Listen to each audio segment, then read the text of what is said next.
Okay, it is 11 UK time, so I think it's a good moment to begin.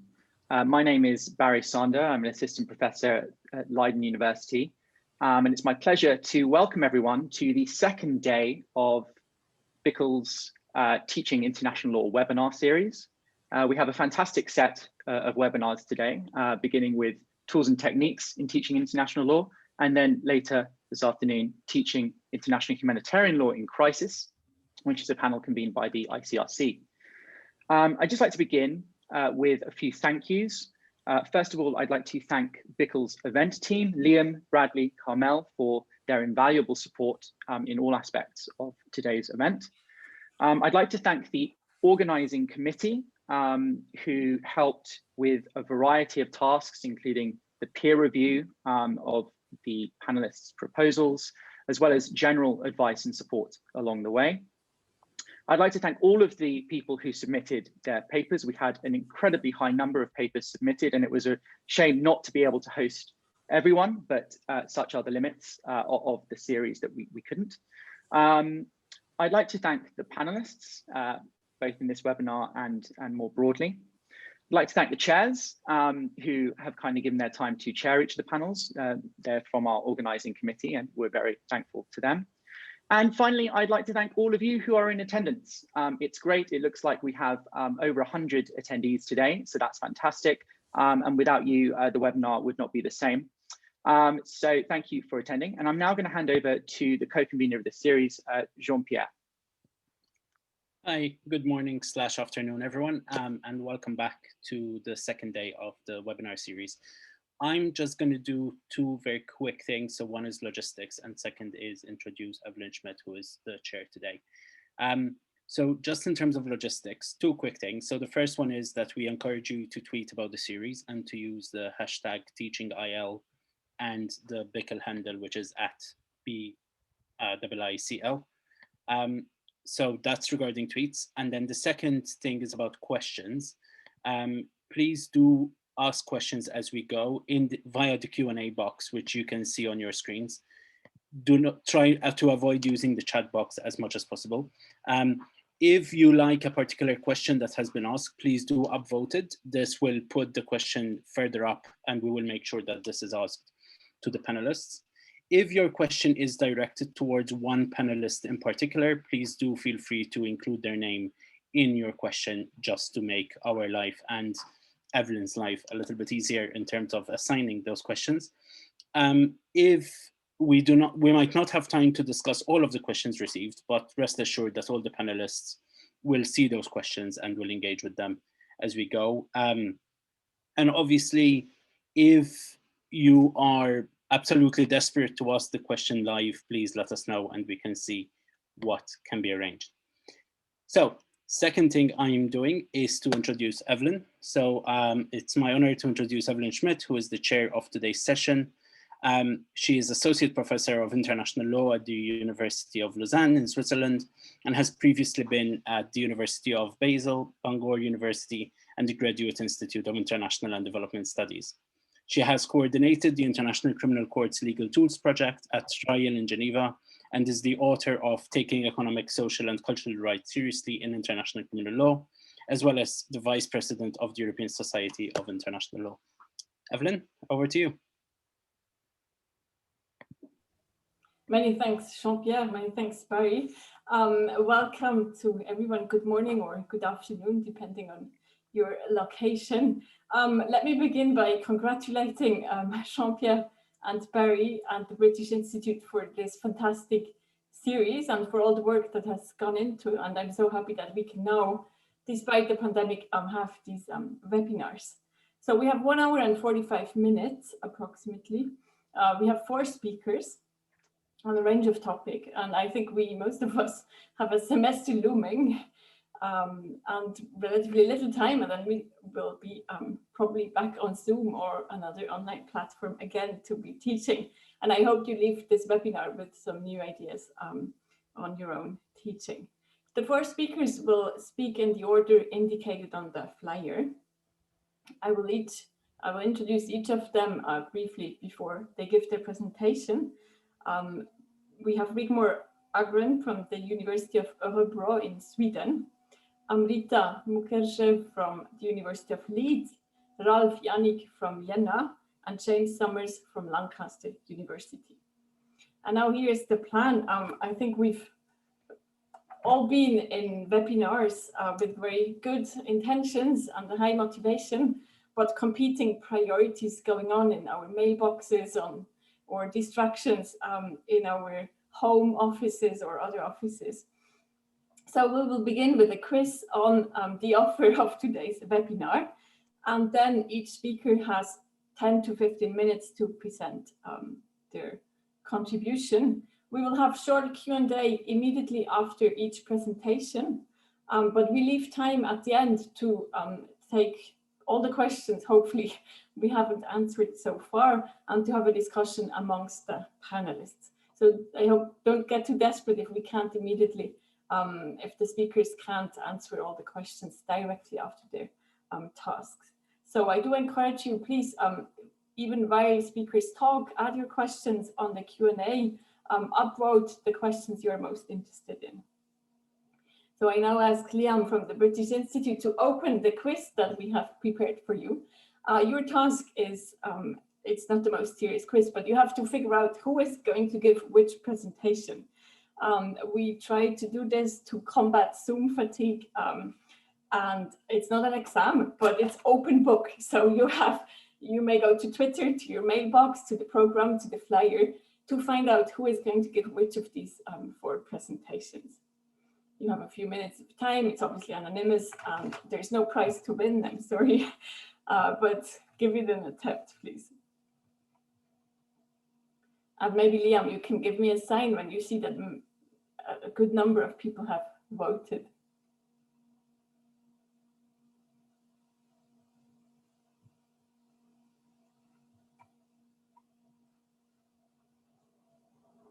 And I think now, actually, panelists, you have the right to vote if you want to do so.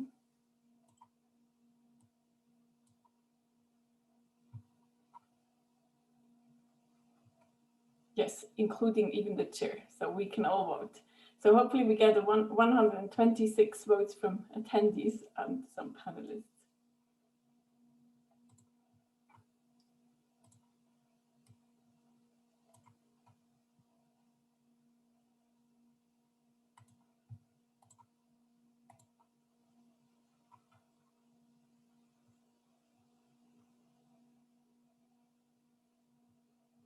Okay, so I'm told that approximately half of attendees have tried and voted.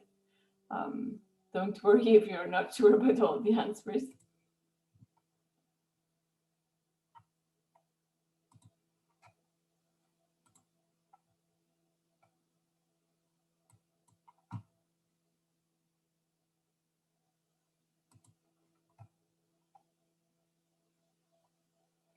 Okay, Liam, what do you think? Do you want to share results? And we can see what is on the menu today. So we have someone is going to tell a cautionary tale of original ambitions that can rapidly evaporate. And the correct answer is that this is James Summers, who is going to tell us a story about enthusiasm to write a textbook in international law and what can happen to our ambitions if we try to do so. Second question, yes, overwhelmingly correct. I didn't put Homer Simpson's, that would have been too easy. Someone is going to encourage us to invite people like Homer Simpson's, Lieutenant Columbo, to our classroom. That is Ralph Yannick from Vienna. The third question is about the presentation by Rigmor on virtual reality and international humanitarian law teaching. And I think we've all gone through this, that sometimes it was the technology deciding what we're going to do in online teaching during the pandemic. And she's going to argue that it should be the other way around, that we should first know what we want to do in teaching and then decide the technology. And then last but not least, we're going to have a presentation on co-creation and decolonization of the curriculum. That's Amrita's presentation. And she will talk about how the idea of co-creation positions the student in relation to our own teaching. So I now give the floor to the first presenter, Vigmor, who is a senior lecturer in international law in Sweden, with a focus on human rights and international humanitarian law. And she has a strong interest in the scholarship of teaching and learning. So not just doing international law research, but research on how to teach it and how students learn it. And she's currently researching if and how virtual reality could be applied in teaching in international humanitarian law. So you have the floor, Vigmor. Thank you. And I will just share the screen to my PowerPoint, and then we should be ready.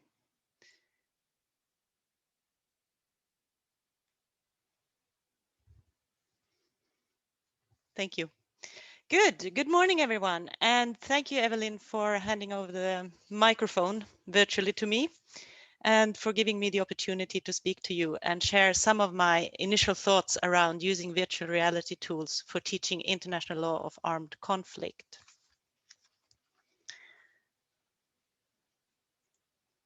So to start with, for the time being, there is no one singular definition in literature of what constitutes virtual reality. But we can take a look at an early definition.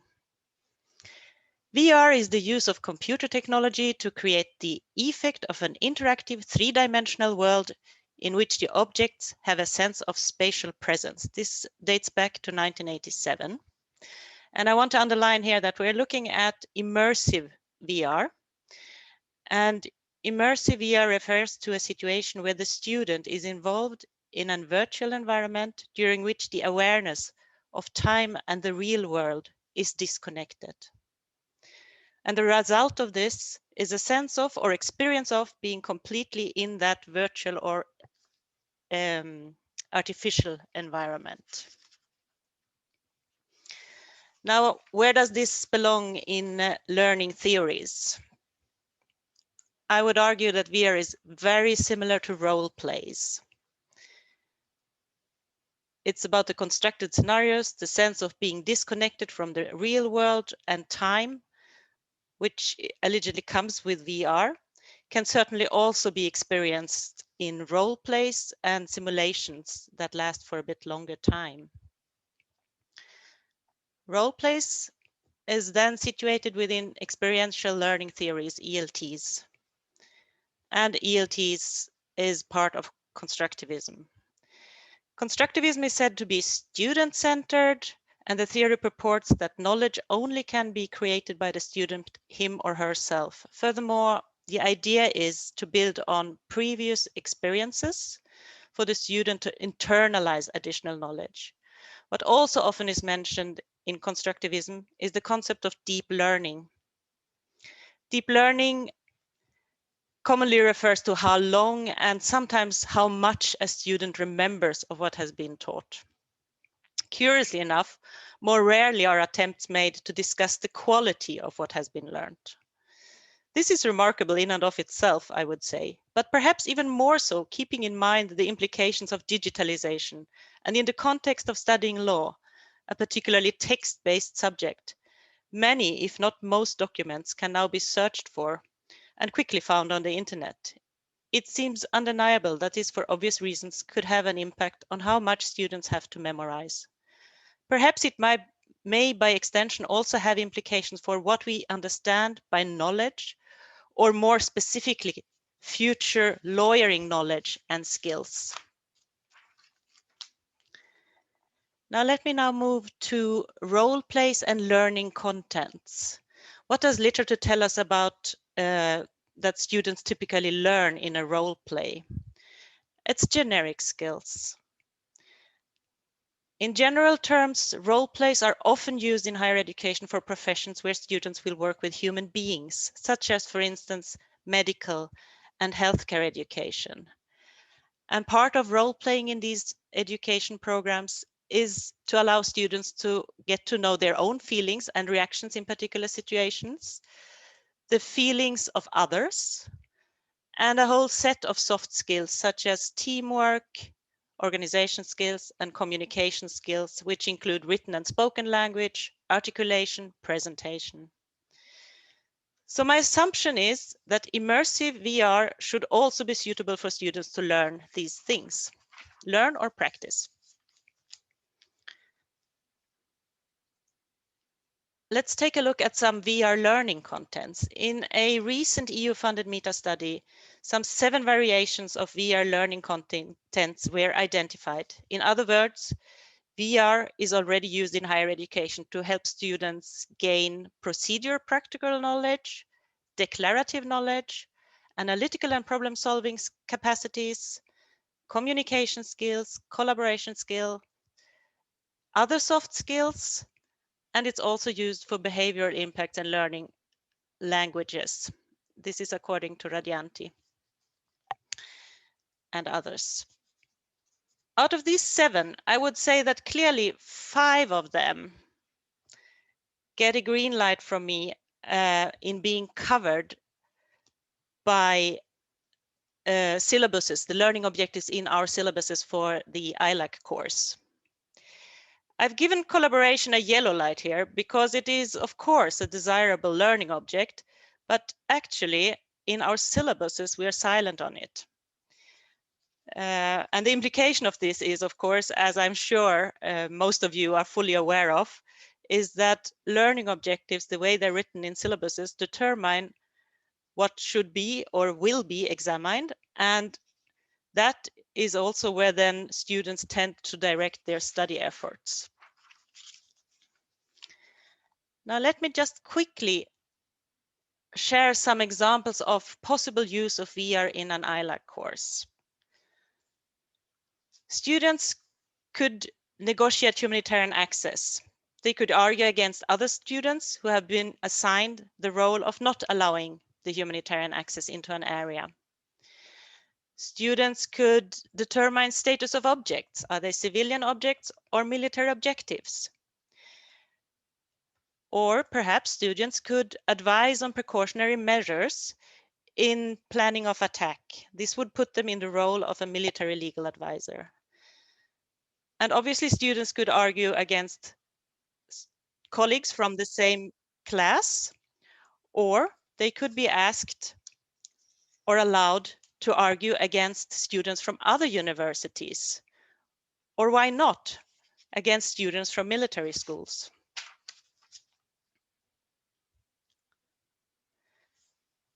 I would say that virtual reality should be approached as a means to maximize feedback to students. I quickly share this one.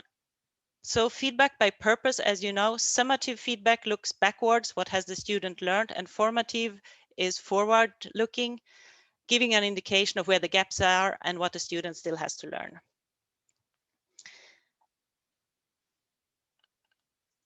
And feedback by source.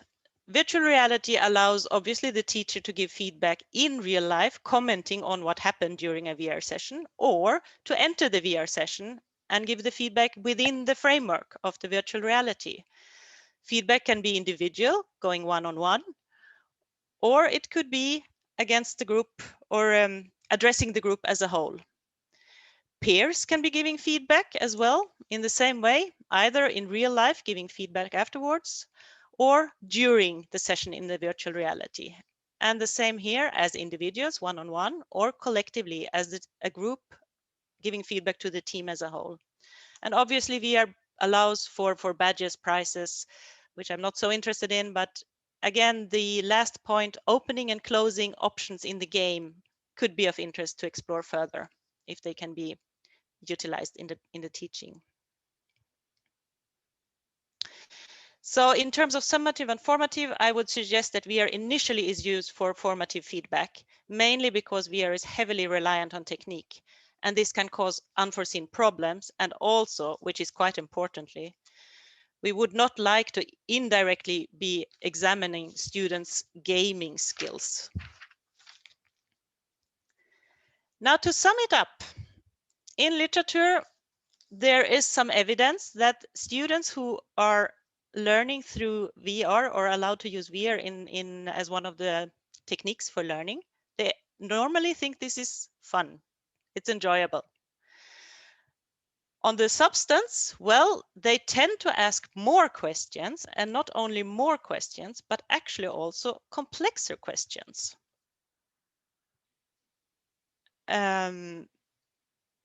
But more research is needed here on how VR impacts on learning outcomes. From various meta-studies, there is one consistent point coming out. There are still shortcomings with regards to several aspects of research methodology when it comes to assessing VR as a technical learning tool. There's lack of coherent theoretical foundations, there's lack of consensus regarding terminology, and there's lack of systematic evaluation on how VR impacts learning outcomes. Now I have 2 more slides for the audience here. You will have to think this through in your heads, whether you agree with the upcoming statement or not. And here's your statement. Does teaching through VR pose a serious risk of gamification in higher education? To what extent would students taught through VR think that everything should be clickable? And anything more demanding would be then seen as boring and be met with more resistance? And I have another one for you.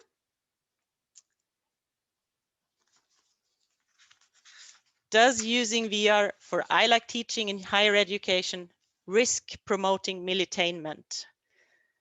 How do you say, blurring the serious implications of what an armed conflict actually is and what we're trying to do when we're teaching I like at university?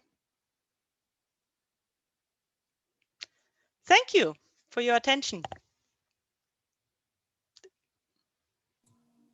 Thank you very much, Wigmore. That is very good timekeeping.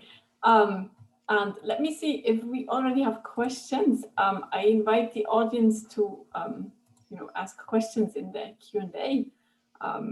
While people write their questions, I can maybe begin with one. And well, actually, I have 2 questions. One would be, what is your opinion on the 2 statements that you just gave to us? Unfortunately, we could not easily have the opinions collected of the audience, but I'm curious if you came up with a similar assessment as myself. So I'd be interested if you could share which of the 2 numbers for the 2 statements would you personally choose? And the second question is so if I have a 90 minutes class, and I want to try some of this, what equipment should I plan to use? Yep. I'm ambivalent on those statements, and this is partly why I share them with you. This gamification thing, I don't think VR, is a heavy player in that context. I mean, there's so much going on in the digitalization, which is already shifting the way students look at higher education. I mean, our experience is that we constantly have to, remind them that we think they're full-time students on a course so that they don't take on a lot of extra work on the side, or, which is also quite common, register for double courses. So it has something to do with what the next generation or the incoming generation think are a reasonable amount of time to invest in this, but I don't think VR makes much difference there.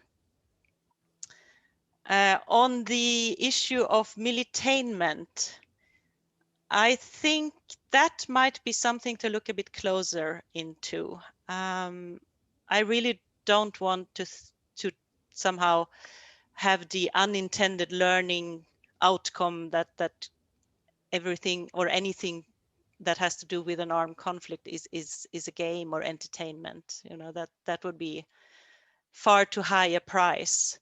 But I think that can be balanced if we are used for the appropriate reasons.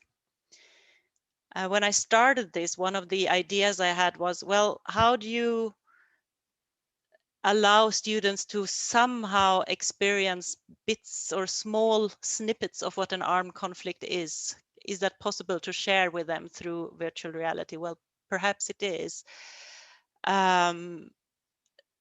Later on, I was starting to think, well, maybe that's the wrong way to go about it. Maybe VR should be used more for pure communication skills. Going back more to rhetorics and how do you argue, and that then, regardless of context or regardless of where this argument should be developed. And for the last question on equipment, well, I don't have a easy, quick answer at hand. I've had technical support all along, so I haven't taken notes of this. Prices are going down, so it's getting within reach to a much, also quite quickly now. We did not have problems in buying in total like 5 sets of equipment only for the law unit here. So when I add this to what already is here in the faculty, we could probably have interactive settings with students, up to 10 students at a time. So as long as you get the right thing, as with always with these technical things, they need to be able to communicate with each other. But the prices are definitely going down on that. By now we have a range of questions. There's quite a large group of questions you know, for us who have not done this before.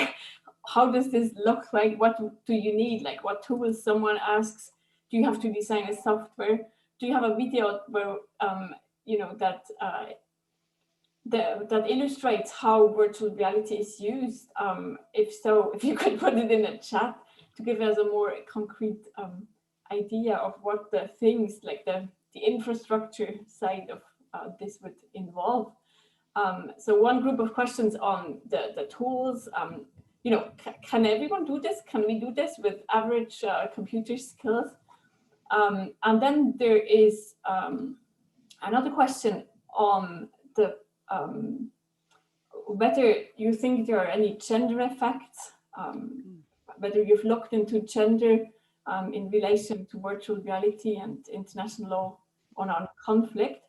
And another question that again relates a bit to the relation between technology and teaching in more general. When I do role plays, I don't know if these are regular role plays, but I just print paper nameplates and I divide roles and I give them a scenario. What is the added value if I would go down the road of virtual reality?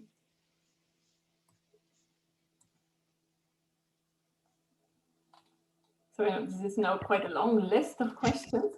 How are we doing on time? So should I? So just take those that you feel. Okay. Now.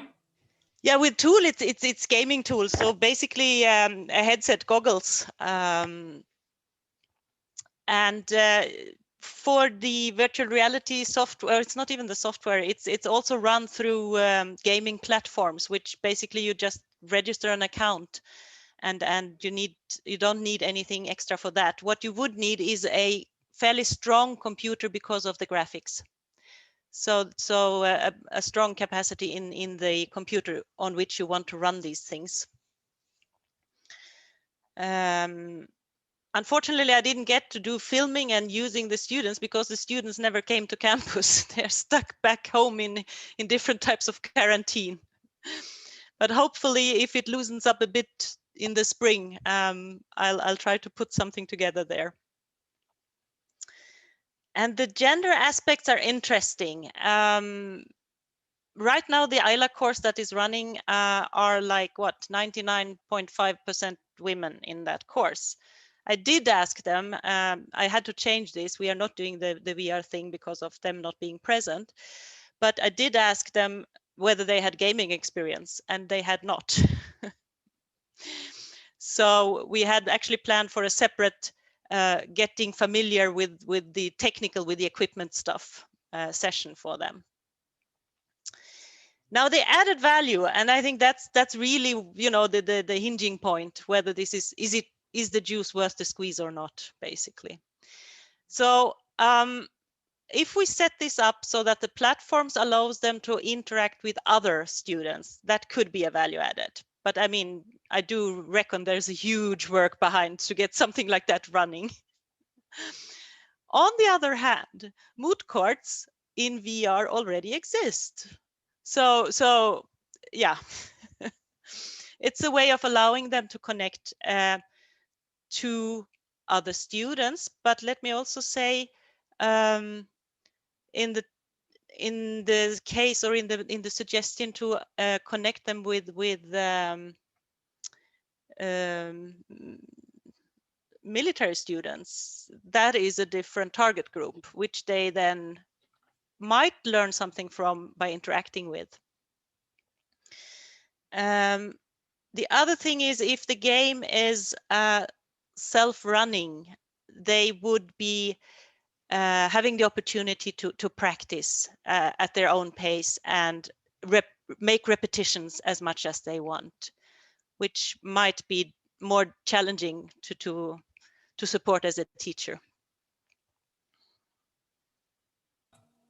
Okay, many thanks. Now a number of new questions came in. Maybe one that we could take at this stage, and then, as mentioned, we'll have the other presentations at the end. We come back to a general discussion. Do you think there's something specific about international law, and maybe particularly international law of armed conflict? You know, is this particularly well suited for virtual reality? Or is this something that any teacher in any field could or maybe should be doing? Yeah. I didn't start with ILAC because I thought it was particularly suitable. It was mainly that's my interest of teaching, so that's why I started there. At the campus currently, there is quite some investment going on building a virtual reality lab. And one of the discussions we had there, we need to identify something generic, which actually is a value added to any subject taught at the university. Then there will still be topics, or how do you say, subjects where it sort of more easily fits into being of use. The first time I got the idea of working with virtual reality was when I was told about an example where students were supposed to train interviewing techniques, interviewing victims. And when the victims are children, you get into an ethical issue to actually practice on real children. So what they did, they developed this setting in a virtual environment. So in the virtual reality, they could practice gathering data, interviewing children. Well, it had been sort of designed into the virtual reality for them. And there, I think it's a clear value added by VR, because you couldn't actually do that with real children just for training purposes. Okay, many thanks. We still have plenty of questions, but what I suggest is twofold, because many of us have not seen or done this before. If you have one or two links that you could put in the chat, maybe to this virtual reality lab or any tools, software that you've been using, I think that would be helpful. And I then suggest we move on to the second presentation, and we may come back. I think there are links between your presentation and the one that we are going to hear from Rolf, notably, to open for a more general debate. But I will now give the floor to Dr. Amrita Mukherjee, who is the Program Director of the LLM of International Law and Global Governance at the School of Law at the University of Leeds. And she has experience with reading groups on international law and the role of co-creation in decolonizing the curriculum. So Amrita, the virtual floor is yours. Thank you so much, Evelyn, and thank you to the organisers. This is a great event and so much to learn from these presentations. Today, I'm going to be talking about developing reading groups. So they're effective places to discuss and learn and from each other, very much so in relation to developing our curriculum, our modules for decolonizing. So my experience is that reading groups are not boring, non-dynamic places. They're actually very, very valuable, vital spaces for us to really undertake this work of decolonizing modules and curriculum. And international law is a very good place from which to start. So for the last couple of years, a group of students and staff have been meeting, reading, and discussing together decolonizing approaches to law, but it started with international law. It began with the subject of international law. So international law is a subject suffused with questions of hierarchy, hegemony, and colonial continuities, etc. And simply ignoring these realities does damage to our institutions and the subject of international law. So calls to decolonize the curriculum originated in the global student body, and at institutional level, student unions and groups of students and individual students have led many of the vital discussions. So the movement places universities as centers of teaching and learning in highly significant positions to challenge narrow knowledge practices and hierarchies.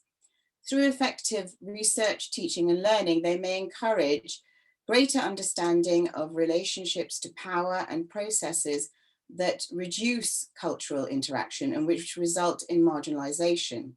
So decolonizing the curriculum recognizes the broad and complex impacts of colonialism, imperialism, and racism on subjects of study in academia.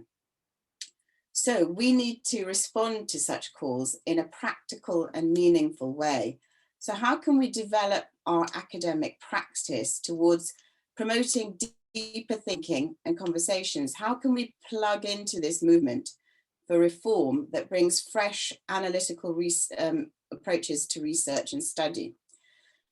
We need to be properly informed by students and colleagues and other scholars, and as to why decolonization is so important, how it builds knowledge, ethics through responsibility and accountability, and brings our notice to the problem of knowledge production and reproduction. So a fundamental question to ask is, who is currently underserved by existing academia? How can we challenge traditional modes of inquiry that fail to question Eurocentric focus and so place intellectual limitations on us? So universities are actually great places for gaining and understanding diversity of experiences, cultures. I'm not saying we are non-exhaustive in that way. Of course, we are also elite organizations, but we bring together ideas, immense benefits to classrooms and work environments. And in universities, we see the bringing together of people of diverse backgrounds where we can work together to recognize realities, and that's underscored, to recognize power dynamics that shape opinions, and that includes within our own practices. So the way we've developed the exercise at the University of Leeds School of Law is having a much wider impact than just on reading and studying international law. We've used the sort of pathway through this subject of international law to reach a much wider scope and audience. So, and it is changing, and it is bringing forward questions and discussions about the law curriculum in general, and even further wider than that actually across the university. So School of Law Decolonizing Approaches Reading Group was set up in September 2019. The focus at the beginning was looking at international law, very much a joint enterprise with students in response to students voicing their concerns and interest to see more decolonizing subject matter on the module, which I teach, and also coming at postgraduate from the postgraduate taught modules and courses and at PhD levels. So we began with a tiny group of students, and it was very easy to maneuver in that respect. Committed students and staff wanting to create an effective space for members to concentrate and discuss. And this didn't just constitute reading articles and chapters from books, but thinking about how to create that practice which gives us effective safe space, So we had few other outlets at that time, so we need to provide a fertile forum to just foster discussion about decolonizing. And I can say without doubt it's been really dynamic, enriching experience for everyone involved, as they've communicated to me. Not only staff and students have brought their individual expertise to discussions, but we've also felt comfortable to ask difficult questions. There are lots of people who have very valid questions to ask, and giving them the space to do that is so important. So absolutely clear, though, that we've actually got a lot to learn from each other. So in the school, we, of course, are thinking about being critical about law and policies. What are their intentions? What do they overlook? And how much do they disadvantage many groups and peoples? This is a real core concern. So bringing fresh perspectives is really important. Many colleagues and students are working on interdisciplinary research, and that really helps to understand legal history, philosophy, sociology is so important to understanding decolonizing approaches. And the main sort of criticism put forward by people is that, well, reading groups, come on, how exciting, dynamic can they be? Don't you just sit there discussing articles? Well, no. What we do is, as I've sort of already stated, we discuss all the different sort of activities that go, the responses that, come from reading is very important, but also how do we engage, how do we integrate within our modules, within our teaching and learning. And because the students are very much part of this process within the reading group, it's really, really interesting because they ask us questions that we need to respond to. Over the summer, we went from being a small group, tiny group, into a large group because actually it helped us to go online. And we had a bit more time. The Black Lives Movement really, helped to bring people together. And this has reached a level where we have an ongoing reading group. We have, points where, yeah, we're all really, really busy doing the teaching, but it certainly helped put into the frame, how important it is to involve decolonizing approaches in teaching. So we have created an online Minerva organization, an online space, which gives people access to important toolkits, research papers on decolonizing, teaching and research in decolonizing, and also decolonizing in specific niche subject areas too. So that's what the sort of general outline of it is. How am I doing for time? Very okay, very okay. Okay, so how did we, what are the things, the tools that we sort of include in this process? Well, it's really important to involve some mapping exercise. I think we often sort of forget or don't consider how much is already going on in different modules, in different spaces across the school.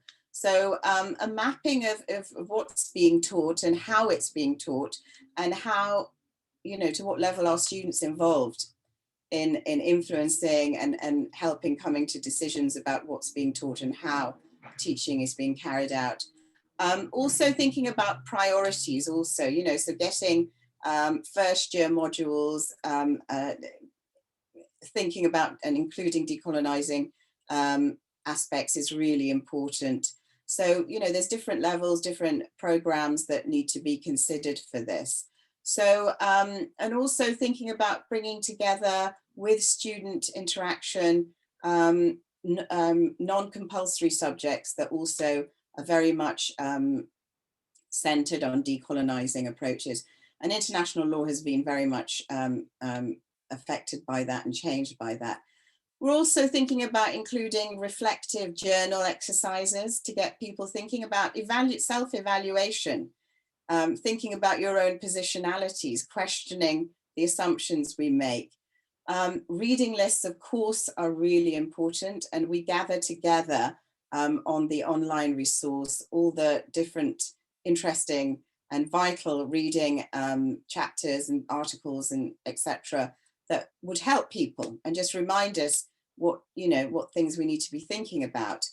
Also, a comprehensive database readings on decolonization. We need to be reading scholars from the Global South and what they have to say about decolonizing. Or it's a very, very rich area and dense literature that actually you need to get used to tapping into. So that helps with that. And also regular forums with interested students. So we're really building this up, discussing views on updating the syllabus and how to approach decolonizing. Toolkits and reports and regular group meetings. So we have the reading group, but we need to sort of dig down into separate subject areas as well in order to do this effectively. So those are the main ideas that I wanted to sort of present you with and get some feedback on would be great. So just want to underline, not a wasteful exercise, reading groups. I know, colleagues in other universities also often think, well, yes, join it, but really how much time is it going to take up and how effective will it be for me in decolonizing? Actually, they're very, very rich, vital places where people feel comfortable and easy to discuss and ask questions. So, and students' involvement in that is vital, absolutely vital. So I'll end my presentation there, hopefully on time. Thank you. Thank you very much. That's a very impressive exercise. And yes, the time constraint is definitely something I've been thinking about as well. We have already some questions on the Q&A section. Maybe I have one, just a comprehension question, because you seem to have created this impressive student engagement. I teach first year students, 400 of them, and their primary goal is to get that first year to pass the exams. Basically, a lot of the times when they do something, it's in relation to the exam. So how did you succeed in? Do they get credits at the end for participating in reading groups, or is it their intrinsic motivation? Or we have been relying. Yes, that's true, and that's a really good question. We have been relying on that, which is a lot of their time, but they feel strongly enough about it, of course, that they're willing to do that. But it is thinking in the medium term about ensuring that they do get, that if they're putting in the time, that there is recognition within the school of that. And that's something we're going to be very much working towards, because of course, decolonizing shouldn't be seen as a burden on a few people. And that's a really important point of it. Yes.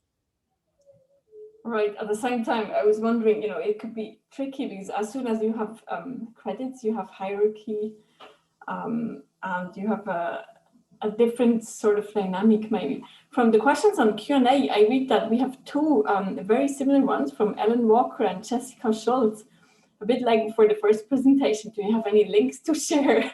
Oh, I would gladly do that actually. And we have a cross-university group now, so outside of the law school, that's working also really well on that. So, you know, really important current reading lists, you know, reading lists on whiteness, etc., that have been coming out recently, as well as scholarly. So there's a really great range of texts to, you know, and sort of resources to look at. But I'd be very, very happy to do that, to share that.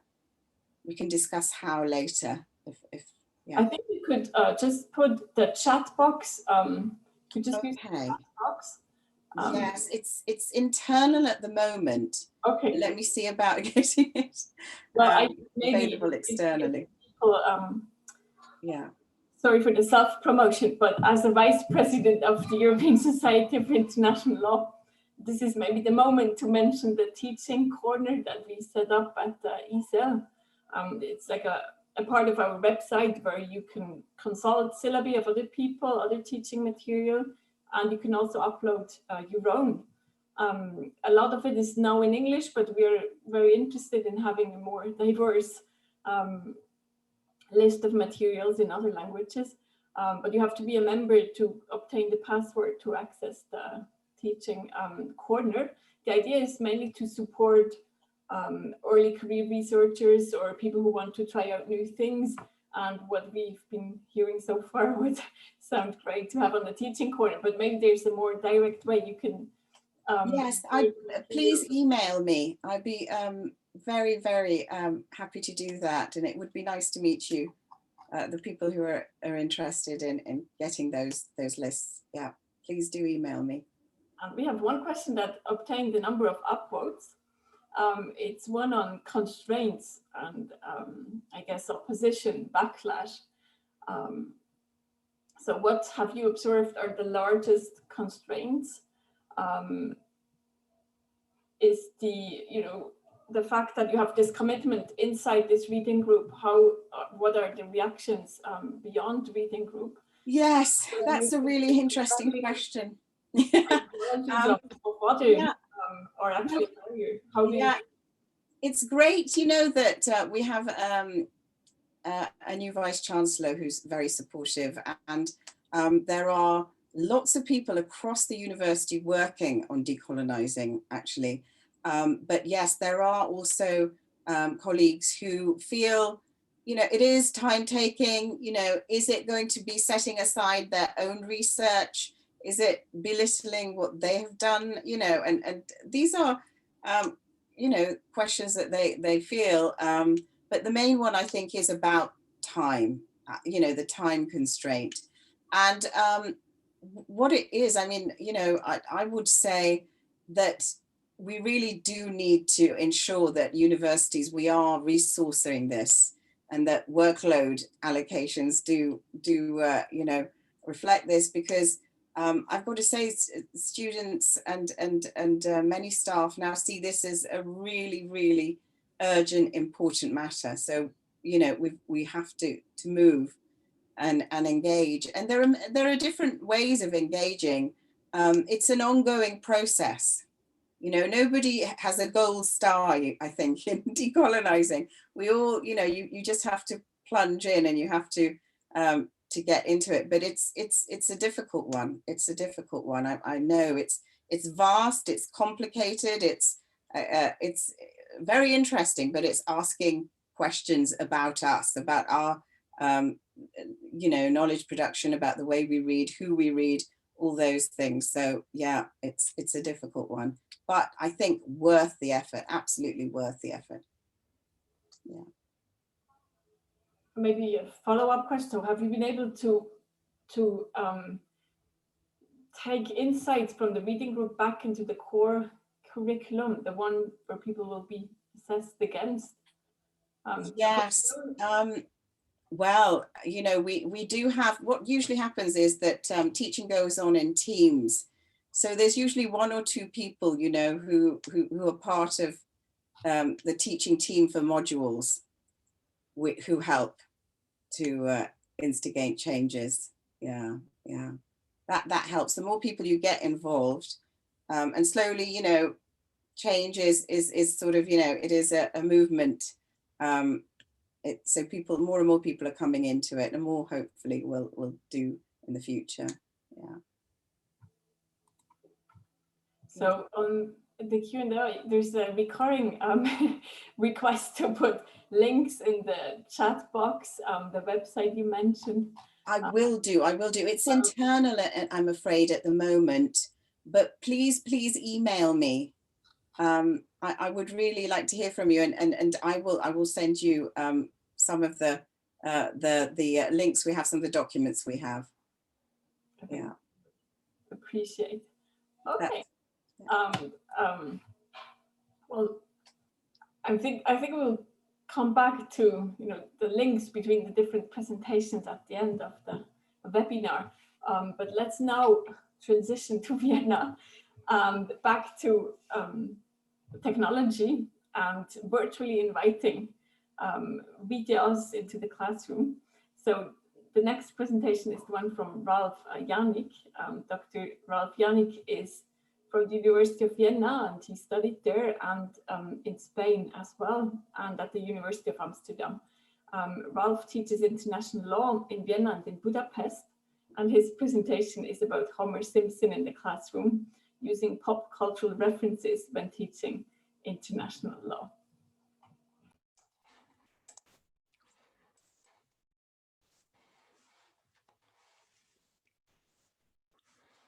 Hope it's working. We have a live example of things that might go wrong when showing videos. Can you all see the slides? I hope so. Is that a yes? If you don't say anything, I guess it's a yes. Great. Good. Thanks, first and foremost, for giving me the opportunity to share some of the insights I have gained in recent years when teaching international law, and in particular when trying to make teaching international law much more vivid and exciting. So that sounds like a very general aim, but I've tried to put some flesh on these theoretical bones by giving you some examples. And also I would kindly ask all of you who are in the audience to make up your minds which of the videos I'm going to talk about briefly you would like to see, and let's see if we have enough time at the very end to look at least at one of these videos. What am I trying to do when teaching international law? International law for teaching purposes is a very thankful field. What do I mean by that? It's fascinating not only for lawyers and international lawyers in particular, but apparently also for those involved in making videos or TV shows, such as Homeland. That would be my first example. There are countless videos and countless episodes that make direct or indirect reference to international law. So for example, in this one scene that you can also find on YouTube, and addressing on a side note this issue, copyright questions, at least if the videos are online on YouTube, there shouldn't be much of a problem here. Some of the videos aren't.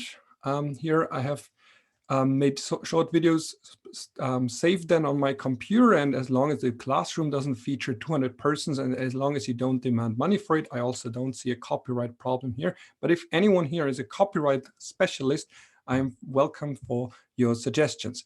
Anyhow, there is one very famous dialogue in Homeland where one of the main characters, Carrie, and you could say the arch enemy Abu Nazir, talk about war and drones and the question, who is the terrorist here? So the famous saying, one man's terrorist is another man's freedom fighter. What can you use this scene for? You can use it to introduce discussions about warfare, the principle of distinction, drones and their impact on targeting, on the laws of targeting, and even the question of self-determination. Remember the famous saying, one man's terrorist is another man's freedom fighter.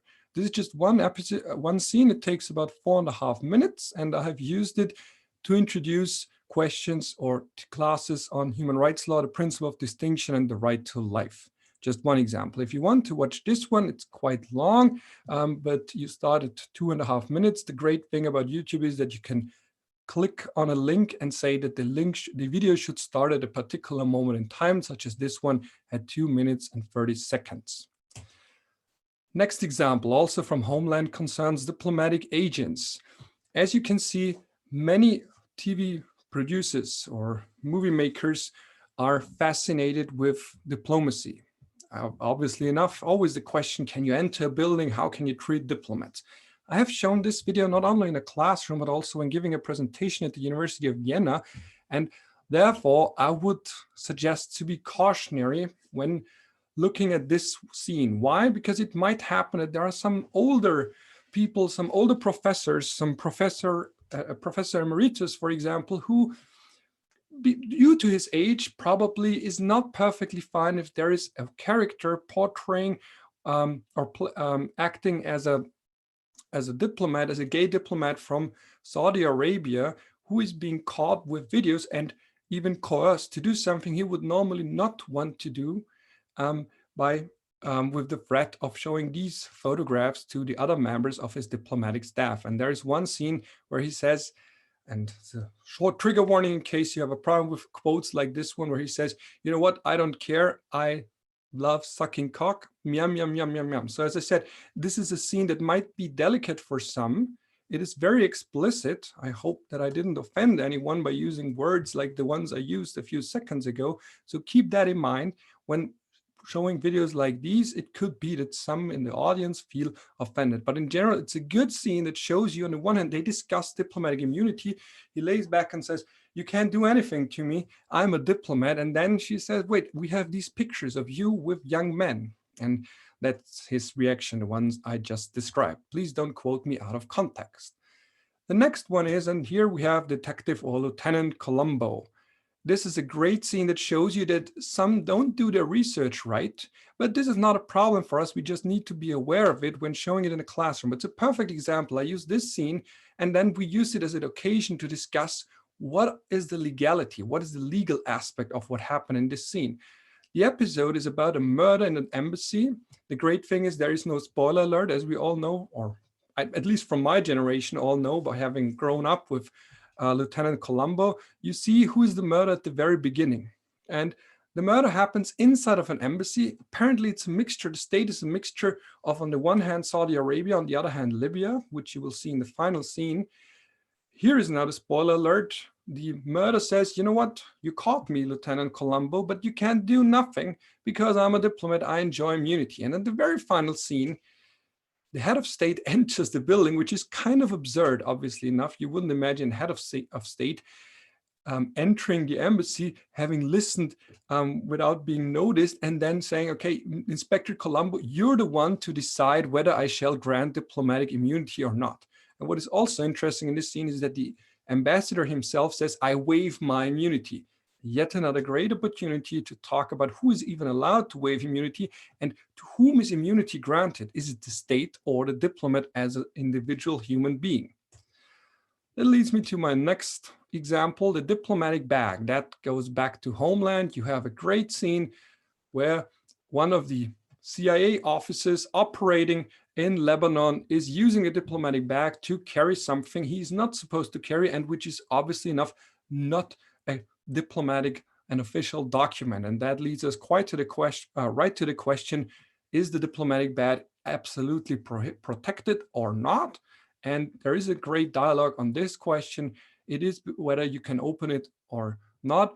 And also, obviously enough, it's a reference implicit, at least, to the Deco affair. So remember when a Nigerian minister was being kidnapped in London, and we have never finally settled the question because the diplomatic bag in this case was not completely sealed, or it was not designated as a diplomatic bag.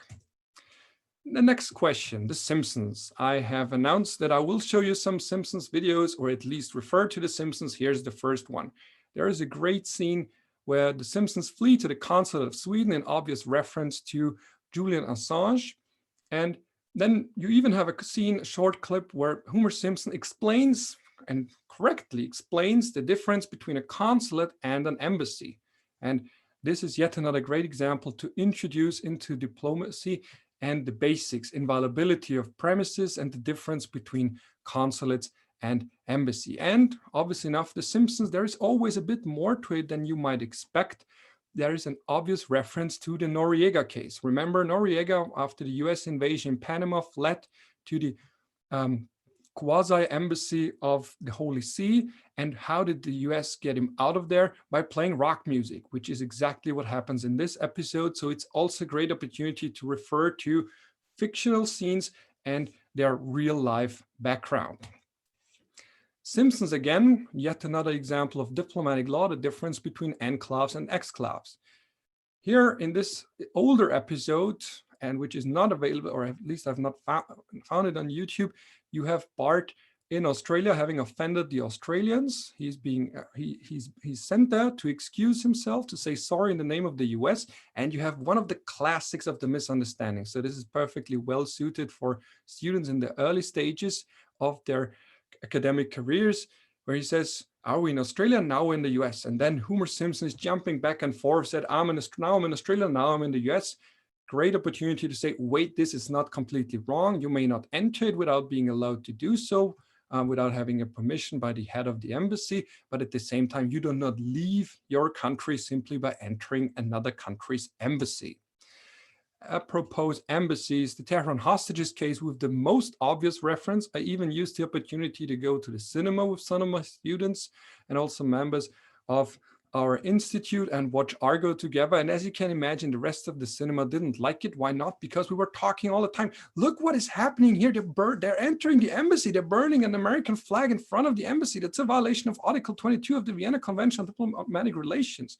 So once again, at the very beginning, in the opening scene, you have a lot of examples of obvious violations of the basic rules of diplomacy. Great introduction to the Tehran hostages case in particular and diplomatic law in general.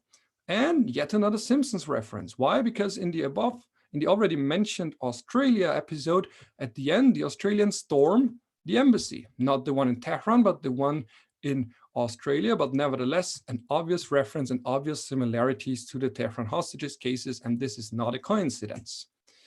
And yet another Simpsons episode, and then there shall be a few more examples from other TV shows. The Soviet Union, the good old question, what is the relationship between the USSR and its demise and Russia? Is Russia the continuator state? Государство продолжатель, I hope I pronounce it correctly. Or is it completely identical and all the other states separated? Or was it a case of dissolution and Russia is a completely new state? Again, you have a Simpsons episode where Russia is in the Security Council, and then the representative of Russia pushes a button and says, you thought we were gone, we were never gone. And then the sign switches from Russia to the Soviet Union. He's having an evil laugh, and you see that the Cold War has never ended. Yet another Simpsons episode, at least perhaps not to show the legal technicalities, but at least show, okay, there is the rumor going on, or some would claim that Russia and the Soviet Union are perhaps not completely identical, but at least there is a continuation, an obvious continuation. Next TV show, New Girl. This one, I've used this one to talk about the delimitation of maritime borders and in particular the adjacent sea, the famous 12 nautical miles limit. Why? Because here one of the main characters, Nick, is in Mexico. He's in a hotel. He doesn't pay for the hotel. They find out security is trying to catch him. He runs away into the water and says, you can do nothing to me. I'm in international waters. Obvious example. He was not in international waters. Great introduction to talk about maritime borders. And Simpsons again. Now we talk about peaceful settlement of disputes. The International Court of Justice has been prominently featured in a Simpsons episode where Krusty is being accused of crimes against clowndom. Great example to say that the ICJ is not identical with the ICC, leaving aside the obvious factor that there is no such thing as crimes against clowndom in the ICC's Rome Statute, but again, and also that individuals would not end up in the International Court of Justice. It also has some nice references to the different dialects or accents of the judges, and as you can see here, also obviously enough, this is our beloved International Court of Justice featured in a Simpsons episode. And last but not least, on a more serious side note, you have in particular when it comes to teaching war and the use of force. I use this one in both in my use ad bellum and my use in bello class. You have several movies. With movies, however, I would like to emphasize or at least point out that these can be tricky. Why can they be tricky? Because some movies are not entirely historical correct and some movies try to be overly heroic. And this refers to what we already heard in connection with virtual reality. This is not gamification, but this is at least entertainment. And when it comes to Black Hawk Down, for example, you obviously need a lot of trigger warnings. There is a lot of violence in all of these war movies. Saving Private Ryan is perfectly well suited to teach basics of international humanitarian law. Same goes for Dunkirk. With Lawrence of Arabia, I would warn that obviously enough, it's an older movie, so culturally somewhat inappropriate at times. No debate about that. And for newer ones, I would suggest looking at Vice or Official Secrets. In particular, Official Secrets is one opportunity that I've also used where you can take your whole classroom into the cinema and afterwards talk about the legality of the Iraq war. And last but not least, when it comes to drone warfare and targeting, once again, so to stop where we began, Eye in the Sky has a lot of scenes that are also available on YouTube where the whole debate as to whether you can target two terrorists or a site where two terrorists are located, although there is a threat to an innocent civilian, a girl just playing next door, and she might be harmed. There is a risk calculation and there are lots of legal debates, and the scenes where the legal debates take place are also available online. Good. I hope that I could give you a brief introduction into some examples of movie references you may use in your classrooms. And I'm looking forward to, I don't know if we have enough time for one episode or for one scene. If we do, then I would suggest maybe you would let me know in the Q&A which one you would like to watch. And I'll just take the first one that is being mentioned, if we have enough time. Well, I leave it to the audience to indicate in the Q&A if they have a preference for one of the video clips. I think in speaking of time, we have the time for a short episode. The one that is most popular with students, whoa, there are almost all popular. So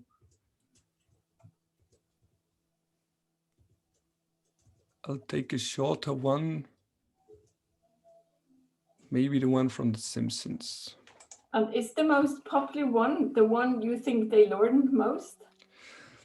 You have to differentiate perhaps between those where they learn and those where you just try to wake them up, in particular if it's longer classes. So some of them are not really for learning purposes. Some are just to introduce into the topic. So, but for example, this one, whenever I get student feedback, they said, for the rest of my life, I won't forget the difference between an embassy and an enclave and exclaves, for example. So this one has a great learning effect, but only if you embed it in teaching. If they only look at the video, and this is where this common misconception is coming from videos like this one, you have to embed it into saying, this is wrong. And you can do this while watching a video and mumbling and saying, oh, what did they do here? So to make this more lively, but out of context, this is the very reason why so many students or early students get the difference between an enclave and a diplomatic and an embassy wrong. So I would suggest watching this one, perhaps. It's a classic. Yeah, any Simpsons clip, this is a Simpsons clip. And obviously it can be shared. Let's try though. So you see, this is on my drive, and I'll just need to share my, I hope I share the sound as well. Yeah. Can you still see it? Great. Oh yeah, this is the life. Boy, next summer, can you commit some fraud in Orlando, Florida? I'm way ahead of you, Dad. Public humiliation. Oh, wait, I'm sorry. Nice. Just checking where Dad. to find America. it. Yeah. Sweet land of liberty, of the king. Hey, G.I. Joe, your sign's broken. We're already in Australia. Actually, sir, The embassy is considered American soil, sir. Really? Look, boy, now I'm in Australia. Now I'm in America. Australia, America. I get it, Australia, Dad. America, Australia, Oh, America, that's Australia, enough. America, Australia, America. Ow! Here in America, we don't tolerate that kind of crap, sir. Corporal punishment and things of. So, as you can see here, and then you can also on the basis of this short video discuss which laws apply inside of an embassy or diplomatic premises. Good, I hope this was as fun as it's usually for my students, or at least almost as fun as it is for my students. And I'm thankful to having had the opportunity to share some of the videos and insights I've had already, and looking forward to a fruitful discussion with all of you. Thank you again. Thank you, Rolf. A common thread through the 3 presentations so far seems to be the psychological effects of some of these tools and techniques. There's a question or a comment from Jonathan Whittle on the Q&A saying that fictional examples maybe have the advantage of lowering the threshold to ask questions more than current affairs examples. Can you speculate about this? Do you have the same impression that it could be easier for a student to ask questions about pop culture videos than the real life current affairs? The great thing about fictional examples, so for example, during my exams, I also use fictional examples because you rather avoid offending someone. This is also always need to be taken into account when watching these videos. Due to the dominance of the US movie industry, obviously enough, you sometimes have culturally insensitive examples. And then the attention somewhat shifts away from the actual content, where someone would say, but why did they say this or that? Or why didn't they take this or that into account? So there is an obvious danger here. And that's why personally, I even prefer fictional examples if they are some. With Narcos, I've also used the Narcos scene, I guess a different one, the one where his wife tries to get asylum in Germany, is being rejected at the very last moment. But again, with Narcos, I can imagine a Colombian student, one of my good friends is from Colombia, and he said, Colombia is not only Narcos, but everyone now associates it with Narcos. So this is something, I know it's not completely related to the question, but I want to use the opportunity that you also need to address cultural insensitives in all of these movie examples, obviously enough. So maybe, again, fictional examples are perhaps even better because Batman, or probably not Batman, but some of them, they don't have a nationality. Think of the Dagobert of the DuckTales, for example. I just checked the list of questions, and I have maybe one last question to you, Rob, in terms of time, because we talked about time constraints for the 2 previous presentations as well. And did you have reactions from students that this is, wasting time? I myself, sometimes when I use examples, I have lovers and haters. There are those who think that the example helped them understand theory, and then there are others who just see the example and say, well, you didn't teach the theory, and when they say theory, they mean, the textbook. So when they don't easily see the connection between the example and the theory, they may sometimes have the impression that this is, too much entertainment or too much time. I fully understand what you mean, but in now 8 years of teaching, and most of these classes with 50 students, some of them with 120 students, I have never ever in any feedback received a note and a feedback notes from my university where students have to fill out any reference that they didn't like the videos. Maybe they didn't comment them at all, but no one said the videos were annoying or anything like that. The only negative feedback I got was this older professor, which is perfectly fine and understandable, but this was the only time where someone said, why did we even watch this? And he felt offended by this scene. But other than that, no negative feedback at all. But obviously the risk could be there. We're not entertainers. That's always something you have to take into account. So if we were watching videos all the time, then I would have to rename the course and call it international law in movies and TV shows. That's not the name of my classes, but I use them sometimes. I don't use them all of the time, and in every second session or so, and it's just a few minutes. But obviously, if you would overload your sessions, people would start wondering, okay, is this now a TV?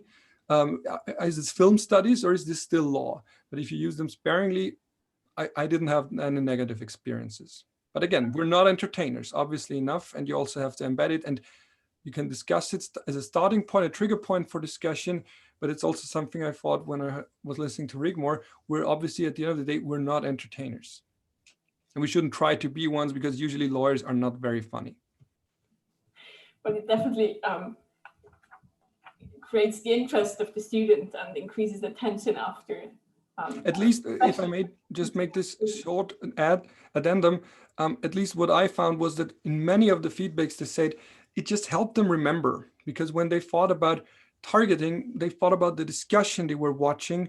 When they thought about diplomatic premises, they said they remembered the opening scene from Argo. So it really helps. It's just different if you just see words or you have images. You have perhaps a famous actor you associate with it. And that was the feedback that they said, even if I met him randomly after several years, they said, I still remember that one time when we were discussing the Argo opening scene from the basis of the ICJ's case. Great. From the perspective of the ICJ's case, sorry. So now I guess for the last, for the cautionary tale, we're moving a bit away from the classroom to the desk, the computer file, where a textbook is created. So Dr. James Summers from Lancaster University is a senior lecturer, and he's the director of the Center for International Law and Human Rights at Lancaster University Law School. And his talk is about the limits of writing an international law textbook. So the next time you aim to write one, think about James' talk. So you have the floor.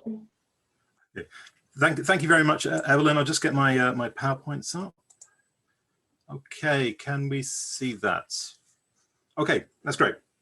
So Evelyn introduced me as giving you a cautionary tale, and to some extent it is.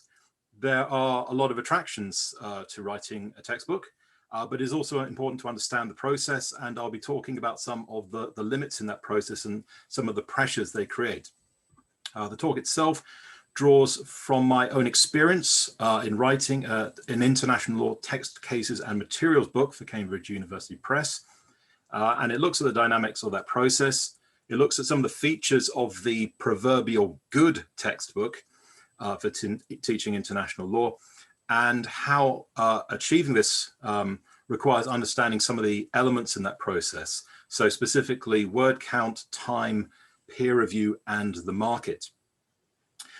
So if you say that something reads like a textbook, and this is something that we might have written on some student feedback sheets, we're not really intending that as a compliment. If we say your work reads like a textbook, now that may be because that student's work reads like a particular textbook and they're just being, they're just copying it. Nonetheless, the textbook label is often used to confer the idea that a piece of work is descriptive, unoriginal, and not particularly insightful. So what attributes should we then look for in a good textbook? Why is this not moving? Ah, it is moving, it's just moving slowly. Okay. So what features should we look for in the proverbial good textbook?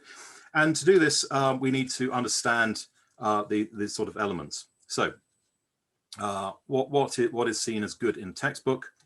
If you look at the publicity for a number of textbooks, and here are just 4 textbooks I sort of chosen because there's some nice phrases attached to them.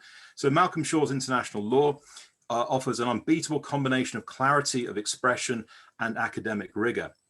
Anthony Orst's Handbook of International Law is written by an expert in a user-friendly format. Antonio Casati's the original international law is described as stimulating and authoritative, and Jan Klaber's International Law combines academic rigor and clarity of expression and breathes new life and energy into the subject. So if we're looking at the words that are sort of typically associated with international law textbooks, at least in their own self-image, in their own publicity, then the sort of words that tend to crop up quite commonly are that they're clear, that they're accessible, that they have rigor. And the other sort of top one, I would say, and perhaps a little bit surprising, is that they are concise. But many of these go to the essence of what is a good textbook. It needs to be clear and accessible. That's an obvious one. If you're trying to convince students that this is actually something they want to get into and it's not intimidating, the idea that it's clear and accessible is really quite essential. With a law book, of course, rigor would also be pretty fundamental, because the whole idea is that it is a thorough, disciplined piece of work. But concise also goes very much to the essence of a textbook, because what you're taking is a huge field and you're putting it in a limited format. And that is the essence of writing a textbook, doing that process, distilling a very large amount of information into a limited format. Other phrases also commonly associated with textbooks, and other ones which are necessarily implied in them, which we can also add, it must be seen as authoritative. To be authoritative, it also needs to be reliable in its analysis, in its facts. Textbooks are seen as very contemporary. They reflect the law now. You could see that a textbook should be inclusive in the sense of taking a broad range on the actors, on state practice. And almost inevitably, a textbook will need to be seen in some way to be original, to be unique, to be distinctive. In the jargon, it has a USP, a unique selling point, something that sets it apart from all the other textbooks out there. So these are the sort of attributes that we might seek to achieve in the proverbial good textbook. Now let's have a look a little bit at the process and how that might affect how you achieve that. So first up, the word count. Now the word count is actually one of the defining features of a textbook, because the word count will set how much depth and detail you can go into. And that will then determine the level and therefore the identity of the book. So are we looking at, say, a sort of concise introduction? Are we looking at a sort of one of those sort of pocket-sized, very short introductions? Are we looking at something that is more intermediate? Or are we looking at something much more like sort of practitioner level? And according to that, then we will then determine whether what the particular audience for that textbook will be, its readership. So are we aiming at undergraduates? Are we aiming at postgraduates? Are we aiming at academics and practitioners? So how would this work out in a particular project? So you start the project with a contract, which includes a word limit. So let's say in that contract you have 200,000 words. Now that's an awful lot of words, but then you've got to think, well, how many chapters are there in the average textbook? Well, let's say about 20 as an average. So 200,000 words over 20 chapters, well, that's about 10,000 words for a chapter. So if you think about a textbook chapter, and in terms of what its length, what it includes, you're looking at something roughly equivalent to a journal article. Now, each chapter will address a particular regime in international law, whether it's international environmental law, international criminal law, law of treaties, and so on. And each of those subjects is the focus of monographs, that are several hundred pages thick. So the challenge then is to condense that information into a much smaller format. So the first question is, how do you then condense that information? And this is really a question about, well, what you're doing here is you're writing an introduction. And one of the things that's a very common feature now in textbooks, and actually is very, I think, sort of almost psychologically helpful in doing this, is the bibliographies that you now find at the end of each chapter. And I think this sets up the idea that each chapter is not intended to be the sort of final say on this subject. It is an introduction. If you want to find out more about this subject, well, actually, here's the further reading on that. So you have, on one hand, you can approach it and say, well, all I'm doing is producing an introduction, but it also involves serious choices about what you include and what you exclude, and how making your book concise then works against maybe making it rigorous, because you might be leaving out detail. And also making your book concise can also work against it being clear and accessible, because are you actually then having the space to explain concepts, or are you just sort of then producing some sort of shopping list, which is then not very, very clear and accessible? So one aspect is then sort of condensing it. Another approach is efficiency. And I think this is something that is quite helpful. One of the challenges that we can set for PhD students is, can you explain your thesis in a sentence? One of the disciplines I think needed for a textbook is actually doing the same thing on a rolling basis, not just for your synopsis, but for the whole text. That you write out a paragraph and you see what it contains and explains, and then you ask yourself, well, can you do the same thing? Can you make those same points, contain that, express that same information in a shorter format? Could you bring it down to, say, 2/3? And often you can, but that is can be part of the process. So the first issue is word count. The second issue is time. And this is perhaps the most painful constraint on textbook writing. So we've seen that each textbook chapter is roughly, in terms of length, perhaps depth, equivalent to a journal article. How long does it take to write a journal article? It can take months. Now, of course, you could argue a textbook chapter is a very different thing. A research publication needs to show much greater originality than a textbook chapter, although actually textbooks are supposed to be original too. And this takes time to develop. But both require considerable research. And in some respects, actually, a textbook chapter has very particular demands. An article, yes, it is demanding, but often articles will be written in the writer's own area of specialization. It will be building on their previous work. Whereas a textbook chapter will actually be tackling a different subject each time. Now, perhaps the best way to illustrate the issue of time is actually reducing it to cold, hard maths, because ultimately that is what it's about. And I've got unfortunately, a very nasty looking equation here, but I will talk my way through it. So T equals C times 20 plus 5 plus E times 20C. So what does this mean? T is the time needed to write a textbook. C is the time needed to write one chapter in months. So you've got about 20 chapters, so C will be multiplied by 20. Add to that, let's say 5 months, which you would need to get your initial proposal approved and for final editing. So add that on top. Then you've got E, which is everything else. So this is the demands of teaching and marking, building up your research profile, research-based progression, research assessment exercises that universities like, and life in general. And that also increases in proportion to the time you spend on the chapters times 20. So how does this then work out in reality? Well, let's say, so publishers would say, actually, can you do this in, say, a month and a half, a chapter? And on that basis, if you feed that in a month and a half, then you could get the textbook done in about 2 to 3 years. If you can avoid everything else and keep E as low as possible. If a textbook chapter takes about 2 months, then you're looking about 4 years. But of course, you're not going to be working on that solidly for 4 years. You're going to be doing other things over that 4 years. So easily that could be 5 years. If it goes up to 3 months, then I think you're looking at sort of 6 to 8 years to do it. So time pressures are a serious aspect of it. Then we got peer review. So this is actually the process, very much integral to the process of producing a textbook itself. So from the initial proposal and also as the textbook progresses, it will be done in a series of batches that you send to the publisher, which are then sent off for peer review.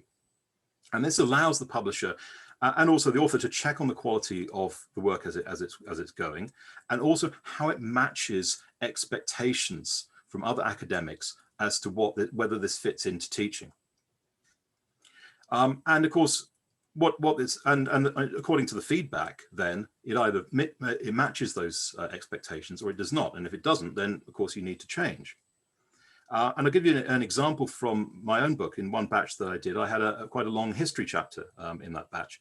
And a reviewer pointed out quite rightly that actually having a very long history chapter doesn't actually make your work look very contemporary, because international laws are supposed to be contemporary, studies of international law. So putting in a long history chapter doesn't fit with that.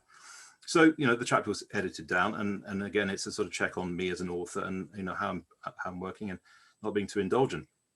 But it illustrates the point that authors are shepherded back to what is expected of a textbook if they step outside the sort of boundaries. And this is then refined. So a crucial question that will be asked for reviewers is, do you think this is a core text, or do you think this is additional reading? And if your work sort of matches their expectations of what a textbook should look like, then they'll say, yeah, I could see this as a core text. If it's something that's perhaps a little bit different, then they might say, well, this is really interesting, but I think this is more like an additional reading sort of book. Again, that's not so attractive. Reviewers will also be asked, in terms of the chapter and the structure itself, is there anything you would like to add? Is there anything that you think is unnecessary that should be subtracted? And again, that chapters that might then be seen as unnecessary could face the chop.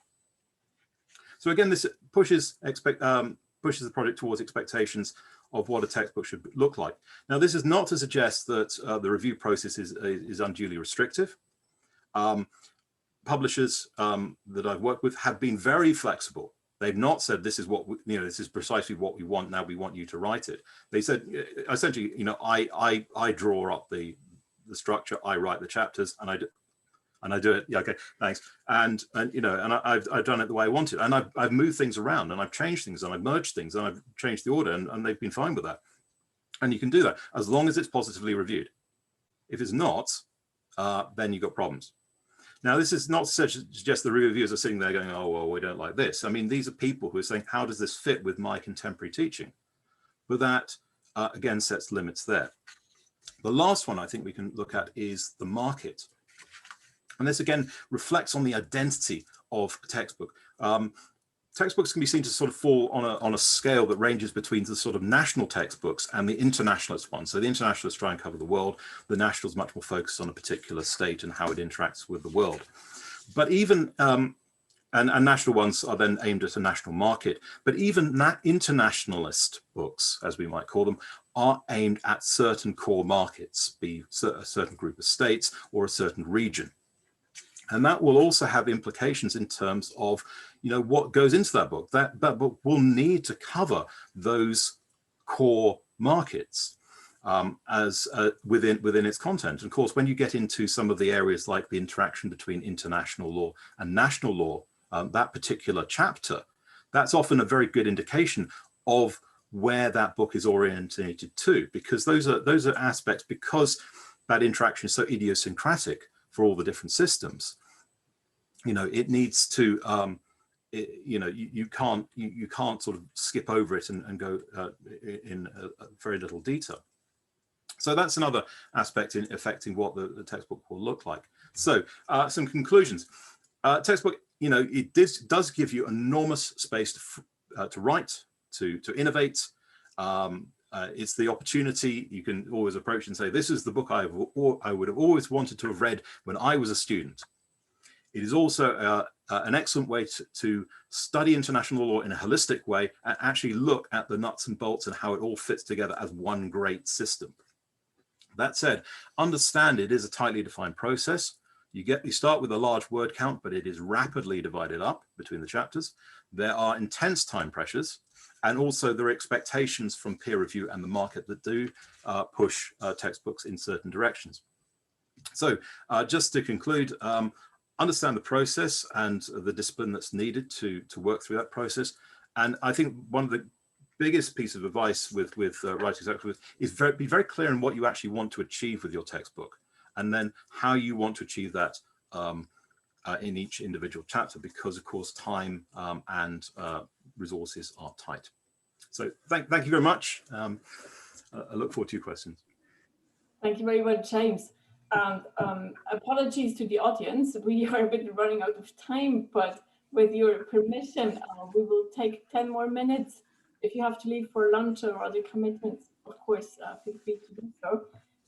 But it's worth asking some questions to all presenters, and I saw that Barry has one, making a link between Amrita's and James' presentations, and I saw one slide with the good textbooks, and interestingly enough, they were all written by men. I think all of them European ones and many British ones, which is certainly not a coincidence.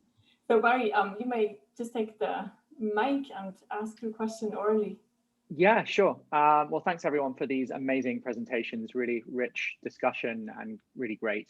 Yeah, I just want a question, I guess, to James and Amrita, putting you in conversation with each other a little bit. So, as Evelyn said, the textbooks, when you look at the textbooks that are on the market, a lot of them seem quite conservative, quite traditional perspectives.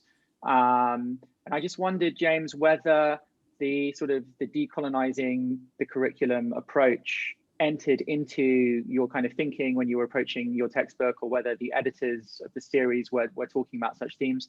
And relatedly, Amrita, what your views are of textbooks, I guess. I know that in my own teaching, I don't really actually end up using textbooks very much, because I find at times that they don't sort of reflect some of the richness of the literature that is out there. And I wonder if it's possible to going forward for us to see, or whether it's even needed for us to see textbooks which are more, have more of a range of different perspectives and positions. Thanks. Who do you want to start? As you wish. Maybe James then. Okay, I guess I asked you first. I don't know. Yeah, I mean, it's an interesting question about the sort of profile of textbook authors. In terms of, because when I was approached to write a textbook, so I don't know, I can't sort of comment on entirely on how every author is selected. But originally, this wasn't originally by Cambridge University Press, because it was actually the project actually became quite convoluted, and it actually had started off with an earlier publisher. But I was approached by the publisher. So, and actually they approached me to do another project, and they liked what I did with that. So they then said, well, do you want to do this? So that's kind of how I got into it. I didn't sit there and say, actually, hey, I want to write a textbook. It actually, and this is also then perhaps my point about, be clear about what you're getting into, because it was something that I sort of slipped into, rather than actually say, hey, I'll just write off to this publisher and say, here, I got a great textbook for you. So it's something that I sort of brought into. So I can't sort of say, and I don't know, because the process may be different for other people, but in this case, it was something that I sort of slipped into, and the publisher approached me. So that's how that sort of came about. In terms of decolonization, I mean, I think this is one of the things that you think about very much as a textbook writer, about making sure it's balanced, and that it has a good sort of equitable representation. And this is this issue then I raised towards the end about this sort of the national textbook, or the internationalist one. And the fact that a lot of international textbooks, yes, are written by British authors, and they write an awful lot about the common law in many parts, and then that is seen as sort of, I think, sort of culturally limiting, especially if you use them elsewhere. So they're very, very interested in Britain and America. I think this is something that you need to sort of to balance out. And I think it's also something, that you need to be very conscious about, that you bring in a sort of broader range of practice. One of the things that I found helpful, actually, because it's not just a textbook, it's also a case of the materials book, is actually, if you have materials, for example, from a region, you can actually put them all together. So you can compare, say, America, Europe, and Africa, and you can actually put them in a much more sort of comparative perspective. So I think that way you can actually use the materials to kind of create a sort of comparative focus, and it says, if you like, sort of create a conversation between the different approaches of different regions. So I suppose, yeah, okay, probably that's enough. Well, if I may, yes, I think James, you interestingly said about writing a chapter on history, and I think any good textbook now needs to incorporate historical background, challenges to international law. It really needs to include more critical engagement with various issues of international law, and go to some of the core problems, I think, which I'm finding more recent editions of the new textbooks are a little bit more moving towards those but not enough. So I think we need textbooks on decolonizing international law. We need, textbooks that deal with the issues in a more critical way.